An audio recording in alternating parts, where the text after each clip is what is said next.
आदाब, मेरा नाम डॉक्टर सुवर्चला है। मैं जीवा फर्टिलिटी सेंटर्स में साइंटिफिक डायरेक्टर हूँ। फोलिक एसिड नामक विटामिन बहुत सारे पेशेंट्स में इंक्लूड करते हैं, स्पेशली जब प्रेगनेंसी के लिए आते हैं। आइए इसके बेनिफिट्स के बारे में जानें। पहले तो हम बात करेंगे कि इसका रोल क्या होता है। फोलिक एसिड सेल डिवीजन के लिए, आरबीसीज यानी रेड ब्लड सेल्स, आपके ब्लड में रेड ब्लड सेल्स जो होते हैं उनके प्रोडक्शन के लिए बहुत ज़रूरी होता है।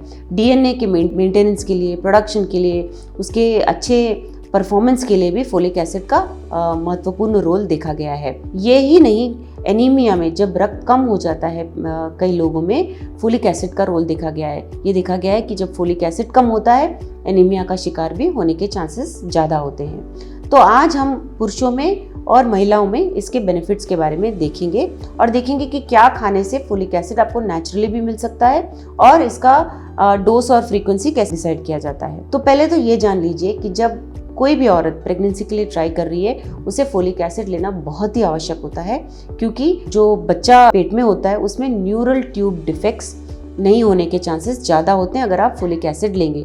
इसीलिए आपके फिजिशियन या आपके गायनोकोलॉजिस्ट, आपके ऑब्स्टेट्रिशियन ये डिसाइड करेंगे कि आप फोलिक एसिड किस मात्रा में लेंगे, कितने दिन तक लेंगे, और आपको ये लेना बहुत ही आवश्यक हो जाता है। ये आपकी रिस्पॉन्सिबिलिटी है, क्योंकि बच्चों में ये डिफेक्ट्स कम होने के चांसेस होते हैं। स्टडीज़ में ये देखा गया है कि 70 to 90% बच्चों में पेट में रहने के दौरान जब फोलिक एसिड लिया जाता है, ये डिफेक्ट्स नहीं होते हैं। एनेनकेफली करके, स्पाइना बाइफिडा करके, ये सब जो डिफेक्ट्स होते हैं ये शिशु में नहीं रहने के चांसेस ज़्यादा होते हैं। इसीलिए आपको ये इंक्लूड करना चाहिए।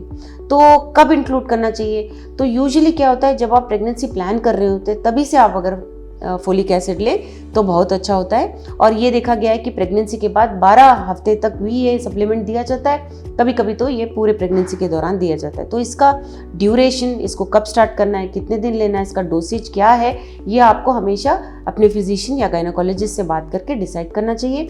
वो आपको बोलेंगे कि कब से और कब तक लेना है और इसका डोसेज क्या होना चाहिए। कभी कभी जब ये एपिलेप्सी के पेशेंट्स जिसको फिट्स आते हैं, उनमें ये डोज बढ़ा दिया जाता है, इसका ड्यूरेशन भी बढ़ाया जाता है।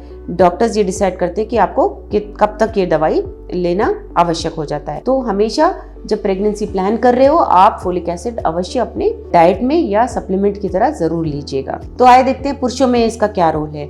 स्पर्मेटोजेनेसिस के लिए, यानी कि स्पर्म के पैदा होने के लिए 70 दिन लगते हैं। पैदा होने के बाद उसको मैच्योर होना होता है, डेवलप होना होता है, ट्रैवल करना होता है। तो बहुत लंबा प्रोसीजर होता है स्पर्मेटोजेनेसिस का। उसके दौरान जैसे मैंने कहा, सेल डिवीजन के लिए बहुत ज़रूरी है, डीएनए के लिए बहुत ज़रूरी है। तो ये जो सेल प्रोड्यूस हो रहा है, ये जो डीएनए स्पर्म के हेड में जो बन रहा है, जो पैक हो रहा है, वो फोलिक एसिड यूज़ करके एफिशिएंट बनता है। तो इसलिए फोलिक एसिड पुरुषों के लिए बहुत आवश्यक होता है और इसको अगर आप अपने डाइट में इंक्लूड करोगे तो स्पर्मेटोजेनेसिस भी अच्छी तरह से होने के चांसेस ज़्यादा होते हैं। औरतों में जैसे मैंने बताया, ऑफ कोर्स प्रेगनेंसी के लिए तो ये ट्राई करना ही है, बट मैंने आपको जैसे बताया सेल डिवीजन के लिए बहुत ज़रूरी है। फोलिक एसिड का रोल देखते हैं। जब एक स्पर्म अंडे के अंदर जाता है तो फर्टिलाइजेशन होता है और उसके बाद सेल डिवीजन के द्वारा एक एम्ब्रियो तैयार होता है और यही एम्ब्रियो जब गर्भ में इम्प्लांट होता है, यानी कि जब चिपक जाता है, तब वो बड़ा होते होते बच्चे के रूप में बड़ा होता रहता है। तो फोलिक एसिड बहुत अच्छा रोल प्ले करता है, क्योंकि सेल डिवीजन में मैंने कहा कि फोलिक एसिड का रोल है। तो जब एक सिंगल सेल से वो 4 सेल, 8 सेल, हजारों, लाखों, मिलियन सेल्स में जब वो डिवाइड होता है, फोलिक एसिड का रोल बहुत ज़रूरी होता है। तो फोलिक एसिड ज़रूर इंक्लूड कीजिएगा। किन फूड आइटम्स में फोलिक एसिड की मात्रा ज़्यादा होती है? ब्रोकली हो गया, पालक हो गया, मूंगफली हो गई, केला, एवोकाडो, एस्पैरागस, ये सब ऐसे फूड आइटम्स हैं जिनमें फोलिक एसिड की मात्रा बहुत ज़्यादा होती है। इसीलिए इसको आपको इंक्लूड करना चाहिए। इसके बारे में अगर आपको और जानकारी चाहिए, आप प्रेगनेंसी के लिए ट्राई कर रहे हो और फोलिक एसिड कितना लेना है, कब से लेना है, कब तक लेना है, आपको इसकी जानकारी चाहिए, अवश्य जीवा फर्टिलिटी सेंटर्स आइए। Thank you. हमने इस वीडियो बनाने के लिए बहुत मुशक्कत की है। मेहरबानी करके हमें लाइक और सब्सक्राइब ज़रूर कीजिएगा। शुक्रिया।